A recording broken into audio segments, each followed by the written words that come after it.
Creo que estamos en un momento completamente distinto. Hemos pasado una elección muy dramática en realidad por todo esto que ha sucedido, ¿no es cierto? Hemos esperado mucho para conocer la proclamación del Jurado Nacional de Elecciones, pero ya está. Hay que empezar a voltear la página y mirar hacia el futuro, pero no podemos dejar de hacer esta evaluación de quién finalmente es Pedro Castillo, quién nos va a gobernar. Así que creo que le doy primero la alternativa a Fernando Guamán y luego pasamos con Fernando Vivas. Fernando Guamán, a ver, ¿quién es Pedro Castillo? Primero, si es una persona que está capacitada para ejercer como presidente de la República, si tiene esa capacidad de ser un gestor, si algo se ha podido advertir en los últimos o en las últimas semanas o si no meses, y lo otro, ¿no es cierto? Si finalmente es más un símbolo que una persona común y corriente, ¿no? Que ha obtenido este cargo. Sí, yo creo que hay que empezar siendo conscientes de algo que has mencionado tú bastante bien, que es que nos encontramos ahora mismo en una nueva situación. Ya no es la situación de la campaña, estamos ya en el contexto de la proclamación del presidente y estamos en un momento de realidad en la cual Pedro Castillo es el presidente legítimamente elegido por los peruanos. Y eso es importante porque en las últimas semanas hemos escuchado, sobre todo del lado de Fuerza Popular, un mensaje que puede ser un poco contradictorio y peligroso en este contexto, donde se dice que el profesor Castillo es el presidente legalmente elegido, pero que no tiene legitimidad.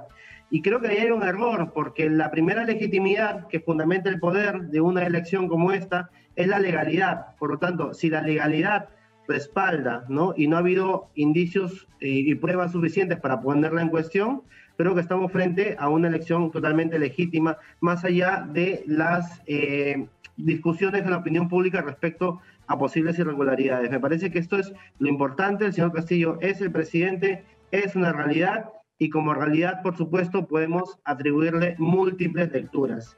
No hay que olvidar, Jesús, que la habilidad política no necesariamente va de la mano con la habilidad técnica. O sea, hemos tenido nosotros presidentes muy encobrados en cuanto a títulos de formación y no necesariamente nos han llevado a buen puerto, ¿no? Creo que lo que tenemos ahora por delante es un escenario bastante expectante respecto a los puentes de diálogo que tiene que entablar de aquí en adelante, porque su elección ha sido bastante ajustada, y fundamentalmente el trabajo que tiene que hacer para disipar los miedos que se gestaron en campaña, ¿no?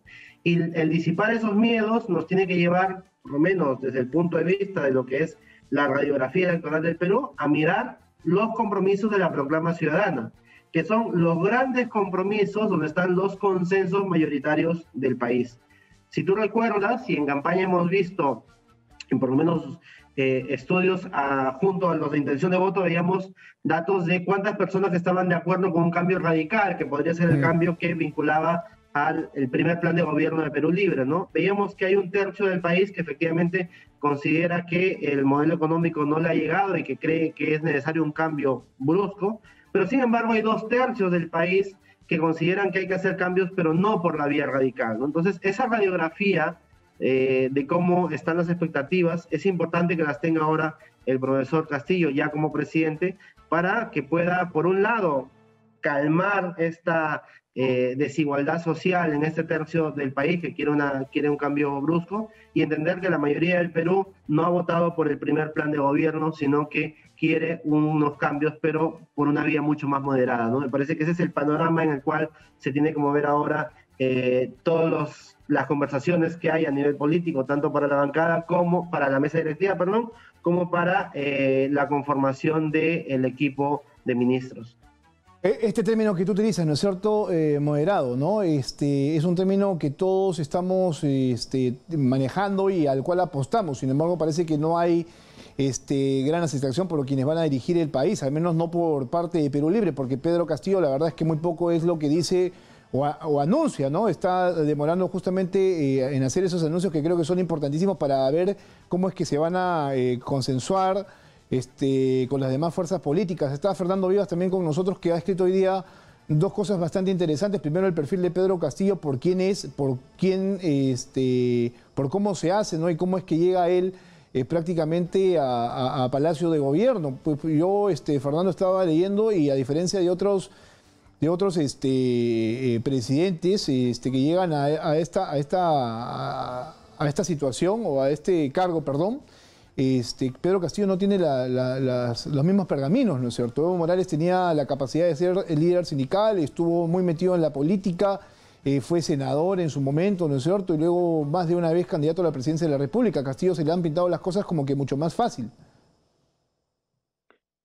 Sí, Castillo está tan sorprendido como todos nosotros de su triunfo. O sea, tengamos en cuenta que estamos ante un presidente que no pensaba hacerlo cuando decidió ser invitado por Perú Libre, que es un partido que en el mejor de los casos pensaba saltar la valla. Esas eran sus expectativas y sin embargo se ha convertido en presidente. Es algo similar a lo que le ocurrió a Alberto Fujimori en el 90, que él no creyó que iba a ser presidente, por eso él mismo, porque entonces se podía, se colocó a la cabeza de su lista de congresistas para Lima, ¿no? Esa era su expectativa, ¿no? Bueno, saltaré la valla, en ese entonces tampoco había valla, seré congresista, ¿no? Esa era bueno, ahora no podía haber sido congresista, pero sí podría haber hecho saltar la valla a unos cuantos congresistas. Esa era la expectativa. Entonces, siendo así las cosas, el margen de improvisación es muy grande y por eso estamos esperando que nos diga quiénes son sus ministros. No hay señas de que siquiera tengan nombrado un primer ministro, que es en el mejor de los casos el primero que debe ser nombrado porque es el quien que debe acompañar en la confección del gabinete y en establecer tus prioridades de los primeros 100 días del arranque del gobierno. Entonces estamos ante un gran margen de improvisación donde por encima de ellos sí hay un mandato que está en las urnas, ¿no? Es que tiene que ser un concertador, porque ha habido una segunda vuelta muy polarizada. Él encarna una opción de izquierda radical, medio país no piensa lo mismo, entonces tiene que tender puentes, si no a esa extrema derecha que está muy resentida, muy adolorida, ni siquiera en el discurso de Keiko Fujimori quieren reconocerle la legitimidad, que es el colmo, entonces por lo menos a ese centro, que hay que reactivarlo, que hay que reavivarlo, porque quedó bastante licuado en la primera vuelta. Entonces esos son los grandes retos, ¿no? Ponerse a la altura del gran salto que las circunstancias le han hecho dar y para el que evidentemente no estaba preparado, pero eso no significa que fatalmente no pueda ponerse a esa altura y alinee los recursos personales que tiene con el entorno del que sepa hacerse un grupo de asesores en Palacio, que es una figura no muy empleada, desgraciadamente, por anteriores presidentes, pero que debiera hacerlo y mejor porque necesita, ¿no?, a ese entorno técnico que ejecute y piense por él y él liderarlos. Fernando, justamente en ese aspecto, lo que tú señalas, ¿no es cierto?, el tema de la improvisación. En el perfil que tú escribes el día de hoy, he notado algo o he interpretado algo que a mí me parece que creo que es interesante preguntar. Castillo, ¿no es cierto?, nace en una familia pues, con pocos recursos, ¿no es cierto?, se hace fuera de su familia, logra estudiar educación y se rodea mucho justamente de primos, sobrinos, familia. Noto yo que él es una persona algo desconfiada, ¿no?, por esta relación justamente de su entorno, y entonces ahí justamente podría radicar un problema. ¿Qué tan confiado puede ser sobre las personas que están a su alrededor, sobre todo aquellas que quieren ejercer algo de poder junto con él? Son varios problemas a la vez y no son exclusivos de Pedro Castillo, sino tiene que ver con el país y con la desconfianza que hay en las instituciones políticas y en la descomposición de partidos, ¿no? El sistema de partidos está muy descompuesto, ¿no? Los militantes, los invitados saltan de un lado a otro, la camiseta no tiene mucho valor y más bien es el proyecto personal y la agenda personal del aspirante a político que quiere ver en qué plataforma se ubica y no necesariamente va a continuar en ella, ¿no?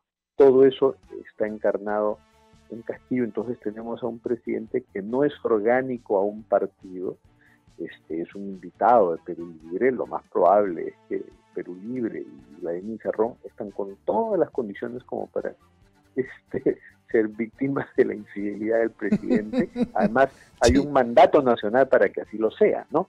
No vamos a condenar a Castillo si le ponen cuernos a Cerrón, para decirlo. Sí, claro. En términos más simpáticos y coloquiales. Claro. Pero el lado malo de eso es que no es una persona tampoco que confíe en entornos organizados. Por ejemplo, Verónica Mendoza le plantea un pacto de partido a partido, pero es difícil. Él a la vez se reúne con bastante gente y hay varios grupos que creen haber recibido la venia o autorización de él para hacer planes, para sondear gente, y por eso nos enteramos de varios voceados y de varios entornos que están trabajando a la vez. Un poco es lo que pasó con Martín Vizcarra, que tampoco era un hombre de partido, que entró como invitado al grupo de PPK, se quedó por sucesión presidencial en el mando y se hizo de un entorno que eran ¿de dónde? Pues de Moquegua, su región, ¿no? Y fue la muralla moqueguana. Ahora puede que tengamos una muralla chotana. ¿No? Ya, bajamos de un nivel subnacional, ¿no? De región, ciertamente Moquegua es una región pequeña, bajamos a un nivel de provincia, ¿no? De chota. Sin un ánimo, por supuesto, peyorativo, pero es una realidad.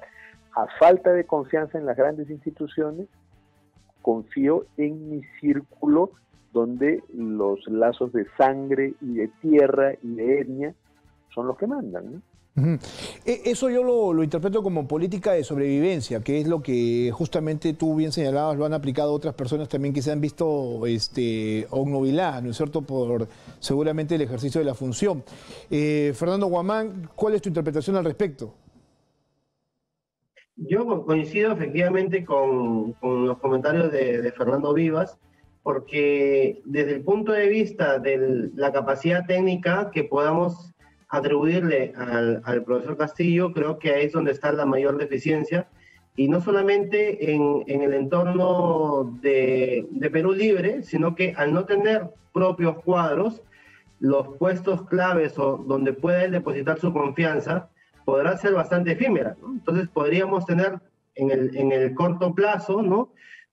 Nombres que puedan ser nombrados, puedan ser, digamos, puestos en el espacio público como figuras claves y que en un momento determinado puedan salir, justamente porque la confianza en base a la cual los une con el señor Castillo tendrá que ser sumamente coyuntural. Yo estoy de acuerdo con que tendrá que echar mano de su entorno cercano, pero al no ser un hombre de partido, no tener un contexto, digamos, técnico en ese sentido, pues, ¿cuántas personas podrán realmente estar con esas dos características que se necesitan en este contexto, ¿no? Que son tener la confianza del presidente y además tener la capacidad técnica para asumir los retos del país, ¿no? Creo que es donde entendemos que el escenario de improvisación está latente, pero tiene que empezar a dar nombres cuanto antes y tendrá que empezar de todas maneras a depositar confianza porque ese país tiene que caminar. O sea, de todas maneras tiene que dar nombres. Porque además los dos deben coincidir, Castillo no conoce a nadie en Lima.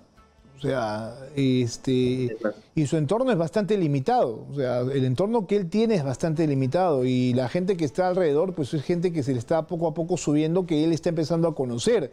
Se dice que le cuesta, por ejemplo, todavía precisar los nombres de su gabinete porque no tiene solamente un nombre, tiene listas de 10 por cada gabinete, perdón, por cada cartera o ministerio, y eso todavía no lo ha podido él resolver hasta este momento, y es el trascendido que nosotros hemos manejado, ¿no? Sí, la infidelidad política efectivamente es parte de este contexto de no hay un empoderamiento de partidos políticos, y de hecho lo hemos visto en todos los niveles y en todos los partidos. De hecho, por mencionar un ejemplo que me parece bastante paradigmático, ¿no? El ex candidato presidencial Rafael López Aliaga había dicho que él personalmente se había reunido con cada candidato al Congreso y hemos visto que tiene también dentro de sus filas personas que han dicho, bueno, una vez que llegué al Parlamento ya no comulgo con tus ideas y por lo tanto voy a hacer mi propio plan de trabajo por mi cuenta, ¿no? Entonces esto, si en partidos que han tenido, ¿no?, por lo menos sobre el papel, un trabajo mucho más organizado, esto es muy complicado, ya nos podremos imaginar en qué contexto se encontrará el presidente Castillo. Ahora, el gran tema aquí es moderarse y consensuar, Fernando Vivas. ¿Cómo podrá Pedro Castillo conseguir que esto se cumpla o alcanzar estas metas que todo el mundo espera? Porque, claro, nadie quisiera radicalismos. Ahora, que es que tampoco también lo tenga fácil él, ¿no? O sea, en la otra esfera, estamos hablando del Congreso de la República, se están pues prácticamente ahí afilando las uñas y los dientes para poder hacerle una oposición bastante severa. Sí, bueno, si bien coincidimos en que es desconfiado y es un signo de los tiempos y de la descomposición del sistema de partidos en el Perú, parece que no es muy sectario, ¿no? No tiene eso que es una característica nada virtuosa de la izquierda, que es el veto, la tacha a personalidades. Él se ha reunido con muchos, ¿no? Sin asco. Eso no está mal. Se ha reunido incluso apenas empezó la segunda vuelta, se reunió con Hernando de Soto, que había sido uno de sus principales contendientes, ¿no? Y en los últimos tiempos sabemos que él o parte del entorno de él se está reuniendo con varias bancadas en el Congreso para lograr una mayoría favorable, que hasta ahora, por los conteos que los analistas más o menos estamos haciendo, más parece inclinarse la mayoría hacia una mesa pro-oficialista que hacia una mesa del extremo opositor. O sea que hay gente que sí está con esa capacidad de acuerdo y está encontrando cierta apertura en algunas bancadas. Lo hemos visto con Forsyth, con gente del Partido Morado, con voceando personalidades como Jorge Nieto. O sea, lo hemos visto con Alonso Segura, que son una manera de tender puentes hacia el centro. Sería una lástima que después de toda esa apertura en las reuniones termine pues con un primer ministro como Roger Nájar o la propia Dina Boluarte, que sin hablar de los méritos personales que puedan tener, es gente del mismo entorno partidario, y eso haría un gobierno hermético y que se haría cabezazos contra la realidad, porque es urgente tender puentes, no con ese sector extremo que no le quiere ni dar la legitimidad que le corresponde por haber ganado las elecciones, pero tener puentes con ese gran porcentaje del país, muchos de los que incluso han votado por Keiko Fujimori y hace tiempo pasaron la página y dijeron, bueno, este es el presidente que nos toca y ojalá que lo haga bien. A ese sector hay que tenderle puentes, no hay que ser tan terco con el tema de la nueva constitución, que no es un tema muy popular fuera de su electorado, ni siquiera es el tema prioritario de su electorado. Estoy seguro que mucho más destacarían temas de salud y reactivación económica antes que la nueva constitución. Entonces, ahí él está obligado a tender esos puentes y a replantear sus prioridades teniendo en cuenta lo que han dicho las urnas, ¿no? Claro, eso es lo que nosotros quisiéramos. Sin embargo, Perú Libre sigue siendo un partido, sí, bastante sectario, ¿no es cierto?, con ideas bastante radicales y que tienen que cumplirse. Vemos entonces a Cerrón y a Bermejo anunciando en las redes sociales que Roger Nájar debe ser el presidente del Consejo de Ministros para hacer una bisagra para quién en realidad, ¿no? Para ellos y sus intereses. Ellos sí son completamente irrenunciables a esto que es la Asamblea Constituyente. El mismo Ollanta-Humala le ha recomendado a Pedro Castillo, oye, demórate un poco todavía, es que esto no tiene por qué ser tan rápido, ¿no? Y piénsatelo mejor. Sin embargo, parece que los otros no piensan igual. Fernando Guamán, para ya ir terminando, por favor. Sí, efectivamente ese es un tema que si lo anuncia o lo pone sobre la mesa en el mensaje presidencial del 28 de julio, creo que será una piedra muy, muy complicada para que pueda el presidente caminar, ¿no? No solamente por la oposición política y la oposición de líderes digamos, mediáticos y que tienen influencia en la opinión pública, sino también en la propia calle. Es importante, empezaba yo comentando, mirar la radiografía electoral más allá de las candidaturas políticas, ¿no? Tenemos 2/3 del país que no cree en un cambio violento, por lo tanto tiene que entablar puentes con esa gran mayoría de la población, que además, y en esto sí me parece que es importante, el propio profesor Castillo tiene que ganarse, no la legitimidad del poder, que ya la tiene, pero sí la legitimidad social. Y la legitimidad social la tiene que ganar justamente volviendo a los compromisos de la proclama ciudadana, donde cualquier cambio en la línea de la Constitución se tiene que hacer respetando los mecanismos constitucionales y dando signos muy, muy importantes de que está alejado del primer plan de gobierno de Perú Libre, que fue su compromiso ya en la segunda vuelta y ha sido aquello que lo ha llevado finalmente a ser el presidente electo del país.